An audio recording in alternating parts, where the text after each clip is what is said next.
All right, let's just dive right in. If you're a designer, you know exactly what I'm talking about. There's this constant hum of anxiety about AI, and it's making everyone scramble to learn every new tool, master every new prompt, and just constantly upskill. It feels productive. It feels like you're staying ahead of the curve. But all of this frantic activity, it begs a really tough question.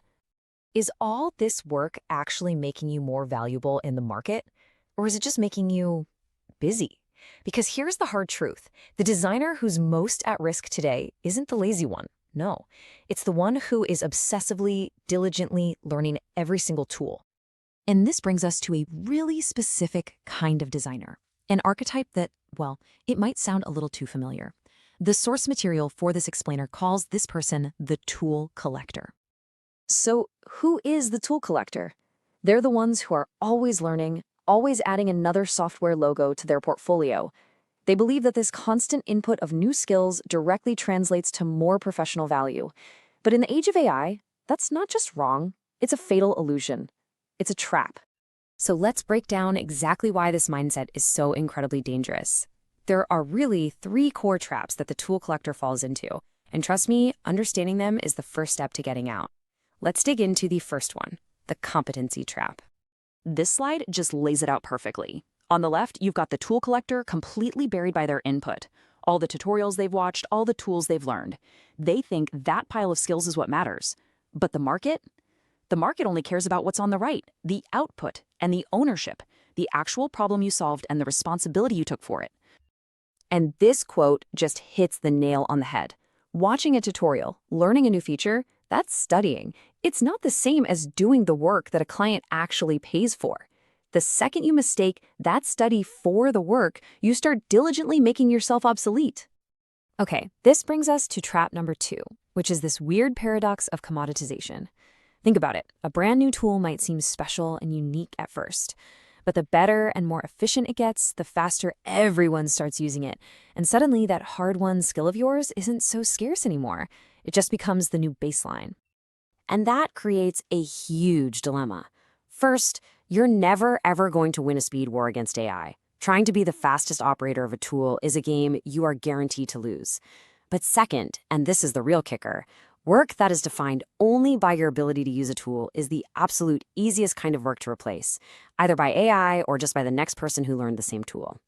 Which leads us to the third and maybe the scariest trap of all, an identity crisis. If your whole value is tied up in the tools you use, who are you without them? To figure out your real value, the market asks one simple, brutal question. If you disappeared from this project tomorrow, where does the system collapse? And your answer tells you everything you need to know. On the left, the tool collector says, without me, no one can run the rendering.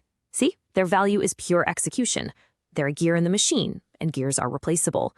But the lead designer on the right, they say, without me, the Brad's tone and manner can't be decided. That's not a gear. That's the brain. That's indispensable. So the question is, how do you make that leap? It all comes down to a fundamental mindset shift. The answer isn't to stop learning tools, not at all. It's about changing why you learn them. It's about moving from being an operator who just uses the tools to being a director who leverages them to bring a vision to life.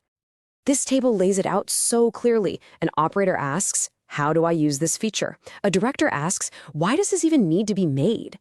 An operator sees their tools as weapons, as things to show off. A director just sees them as components in a much larger system. The entire value layer shifts from simple execution to strategic decisions and architecture. Okay, so this all sounds great, but how do we make it practical? How do you actually do this? Well, the key is to start asking yourself a completely different set of questions. Here are 3 that will help you break out of that tool collector mindset for good. First things first, you have to put the why before the how. Every single time. Before you even think about jumping into a tutorial for a cool new feature, stop. Ask yourself, are you crystal clear on why this thing needs to be made in the first place? Second question, architecture over bricks. This is a great way to think about it.